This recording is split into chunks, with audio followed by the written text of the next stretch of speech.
president is under the executive branch. Anything that deals with carrying out the laws and executing it. He's not supposed to create any laws, including administrative law. So anytime we create some new agency that's under the federal government, there has to be some kind of rules on what they're going to be doing and how they can enforce certain things. Because again, they got the law, they execute it under the executive branch. All these agencies, they fall under the purview of the president, but this is the way that the presidents over time keep trying to grow their power when they were supposed to be limited, less power than Congress. They keep adding agencies, and then these agencies have to enforce somehow, so then they create administrative law. That is unconstitutional. It bypasses the Congress, who's supposed to write law. The president is only supposed to carry out and execute the laws in which Congress writes. Next is the judiciary. We're seeing some major problems here, folks. Article 3 is the shortest. It is the shortest article for the branches of government. And yet, the judiciary is seizing up so much power right now. Oh, it's not even funny. They try to govern from the bench, and they're not policymakers. The courts should apply the original meaning. One important thing to address here is the idea of judicial supremacy. This is a doctrine that our legal system is trying to push on us to live by right now. And it goes back to a severe twisting and changing of Marbury versus Madison. So Marbury versus Madison, this case that our first Supreme Justice, John Marshall, he invented the doctrine of judicial review. Even exclusive review is not found in Article 3. But even that is not the idea that is pushed by our legal system today about Marbury versus Madison. They tell you that the Supreme Court is the sole arbiters of what is and is not constitutional. That is not found in Article 3 or anywhere else in the Constitution. Is not supported, and it's not what Justice John Marshall was talking about in Marbury versus Madison. So right now, the legal system tries to come in and say that nobody else gets to interpret the Constitution. That's exclusively the judiciary, when actually the said that anybody who swears an oath to the Constitution, anybody in public office who is taking an oath to the Constitution, they have a duty to interpret the Constitution and follow its original intent. That's what the founders viewed. But today, what we're seeing is that we're told the ones who get to interpret the Constitution is exclusively the judiciary, and then that whatever they say is the supreme law. Whatever they say is binding law that is enforced and we must follow. There is a role for the Supreme Court. They're supposed to be the final say for a case, and whatever they say goes, and the final authority, final say for that case. The purview of their purview is only the case that they're hearing at the time, not creating a binding law for the nation, but just the purview is that case alone. When it has made it through the district court to the appellate court, and then has made it in appeal all the way up to the U.S. Supreme Court, the U.S. Supreme Court gets to be the final say when they hear a case, and they get to come down in agreement or a decision by any of the lower courts. But what they say is not a binding law. The role of it is for the state courts. If there's a situation that has come up and they go, I'm not sure how to address this. Has the U.S. Supreme Court heard a case like this before? they get to go review Supreme Court opinions. Even today, when they try to tell us that they're supreme, even today, when they publish the decision, it says it is the opinion of the Supreme Court that blank, blank, blank. Even today, they publish it and say the opinion of the Supreme Court. It is just an opinion, the final say for that case, but the states are not bound to follow that precedent. They can look to it and see if it makes sense to them and follow that if they need some kind of guide and want that. And then there's three ways to interpret the Constitution, and only one correct way. There is the living document. This is what you hear people like Obama say.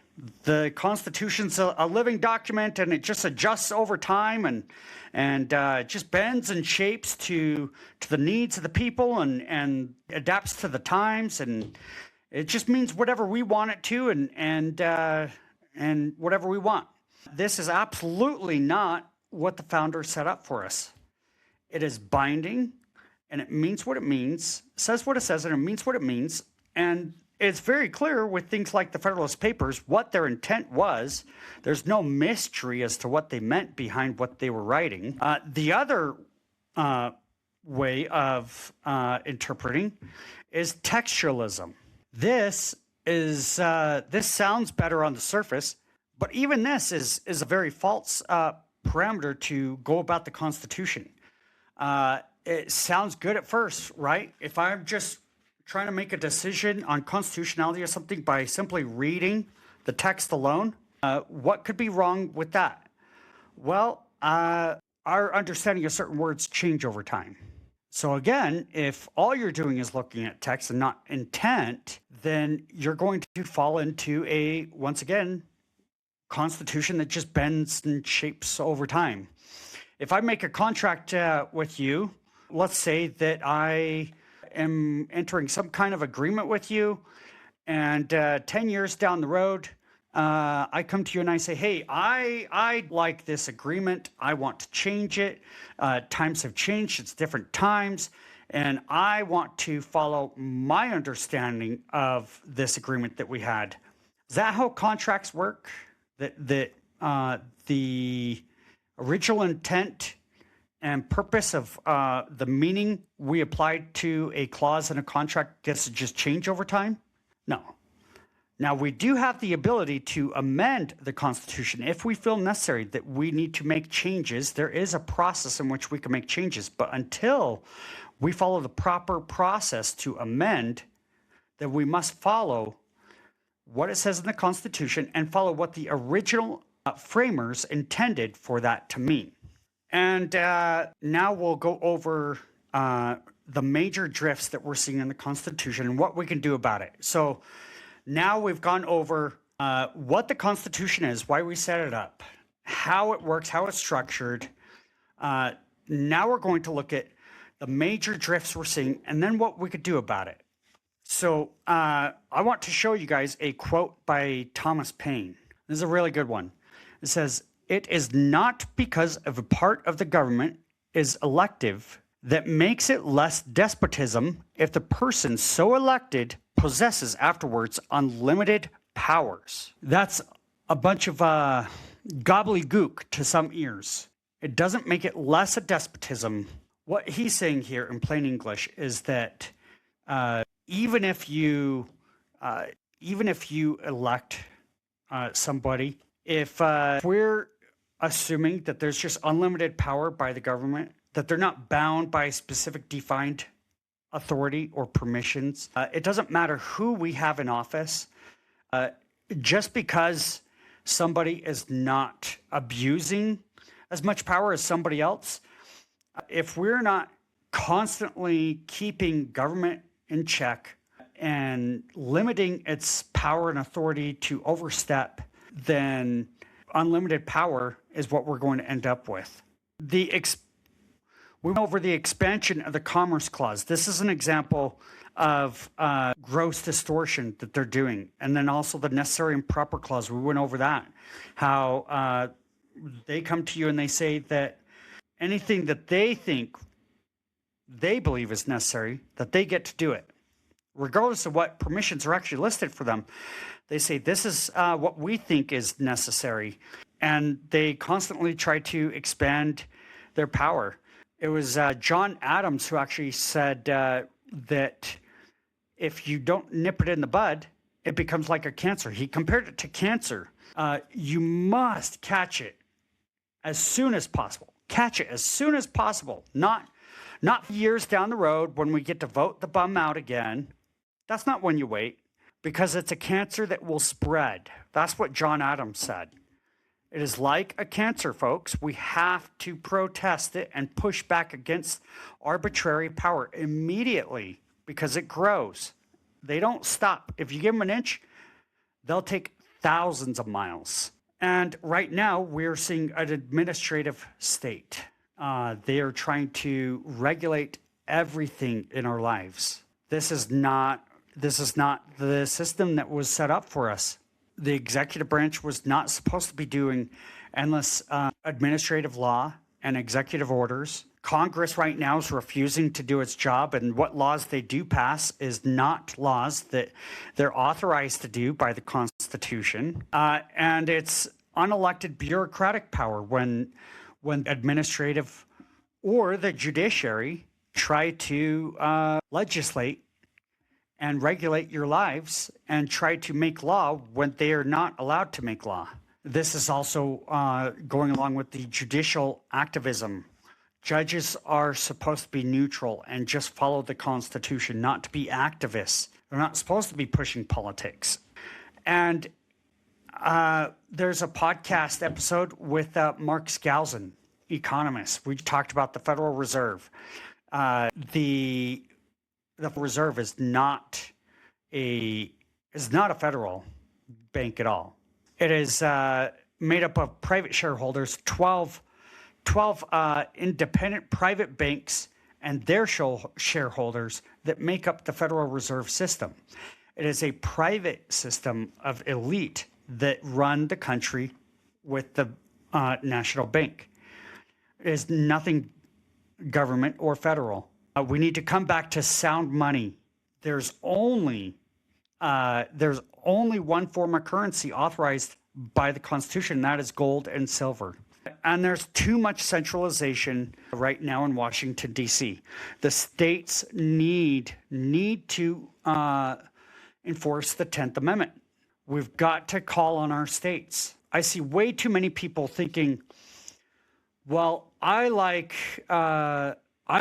who's in office, and so I trust them. I'm okay with them seizing up more power to clean things up in this country. Folks, that's kingship.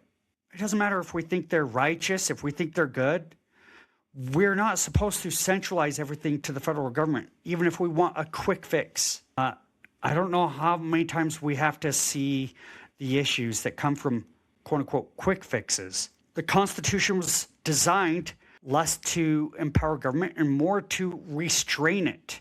This is something that was repeated by many of the founders along that sentiment, but those words were repeated fairly closely by both Patrick Henry and Thomas Jefferson, and ties in with a quote I want to show you from Lysander Spooner. To say that an unconstitutional law must be obeyed until it is repealed is saying that an unconstitutional law is just as obligatory as a constitutional one. I want us to look at that. To say that an unconstitutional law must be obeyed until it is repealed is saying that an unconstitutional law is just as obligatory as a constitutional one. This is a big problem we're seeing right now, where so many people are saying, well, it's the law we have to follow until it gets repealed. So until we repeal it, we just have to follow that. That's not true. Another time I can go even deeper on nullification, but this is where we come to the solution. Nullification. Thomas Jefferson said a nullification of the act is nullification is to overturn something that was not authorized. Lysander Spooner also said, I bet it was him that said, a an act against the Constitution is void. And so it's not even, it's not just a bad law, it's just completely void. It's not even legit law. And so when we hear people kind of trash the idea of nullification, it is absolutely just enforcing the 10th Amendment, enforcing the delegated powers to the federal government. It's anti-commandeering. That's all it is. And if the government tells you that as a citizen you have to follow the law, the government also has to follow the law. We are not a republic. We don't have or order in society if there's no rule of law. Even in the government, we must have rule of law. Okay, so nullification is where states can come in and say, actually, no, the federal government doesn't have authority on this matter. We're overturning that, such as like Colorado with marijuana. Now, some of you may have a certain feeling about marijuana. I personally don't participate in any substances. I don't touch drugs or even alcohol. I abstain from even alcohol, okay? But it's not the role of the government to regulate that, but especially the federal government. They don't have that authority. So no matter my moral views on that subject, Colorado was correct to overturn that federal law in their state and nullify it. What happens, though, when in Utah we have a very, if you tune in and you're not in Utah, you might think Utah's such a solid red state. It's the Mormons, they're good people. All is not well in Zion. Our legislature do not listen to the people. They don't follow the Constitution. There's few select good people up there on the Hill. But I'm telling you, even on the state level, they're not listening and don't follow correct principles. So what do you do then? You start at the most local level.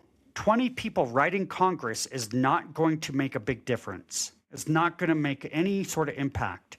Maybe by some miracle. I do believe in miracles from God, but I don't believe that 20 people writing Congress is really going to move the needle.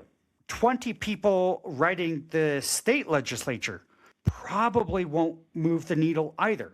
But 20 people in a city council meeting, that is a lot of pressure. You ask any city council member, 20 people showing up to a council meeting, it's a lot of pressure on them, and it will move the needle. And that is where we start. What do you do when that won't even do anything? You start with non-compliance. If you remember during walking up to Walmart, to Costco, I remember, sir, where's your mask? And I just said, oh, I'm good. No, thanks. I'd keep passing them. I not to be confrontational. They're just doing their job. I'd not yell at them, but I'm not going to comply. It's tyrannical. You cannot force me to put something to cover my face, especially when all the science rejects that. But it's a diaper on your face. It's a face diaper. So it starts with non-compliance. It could be scary, but we have to have courage. It starts with us. Liberty does not begin on the national level and trickle down. It starts on the individual level to the family unit, and then in communities, then to the state. That is how liberty starts and spreads. So it starts with us not complying, then us banding together with other people, standing for correct principles at the most local level, starting with ourselves. That is the solution, folks. That is Constitution 101. And again, I want to emphasize that the 9th and 10th Amendments are the most important clauses that you could know in our Constitution. Government was established to protect your rights. They're bound by specific and few powers, and it's up to us, the people. We have to have personal responsibility to not comply with tyranny. Rebellion to tyranny is a righteous cause, and Liberty United's here to help provide a framework and network for you to be able to access principles and become more empowered that way. We appreciate your support. Check us out at unitingliberty.com and stay tuned for more amazing content. Thank you guys, and we'll see you next time.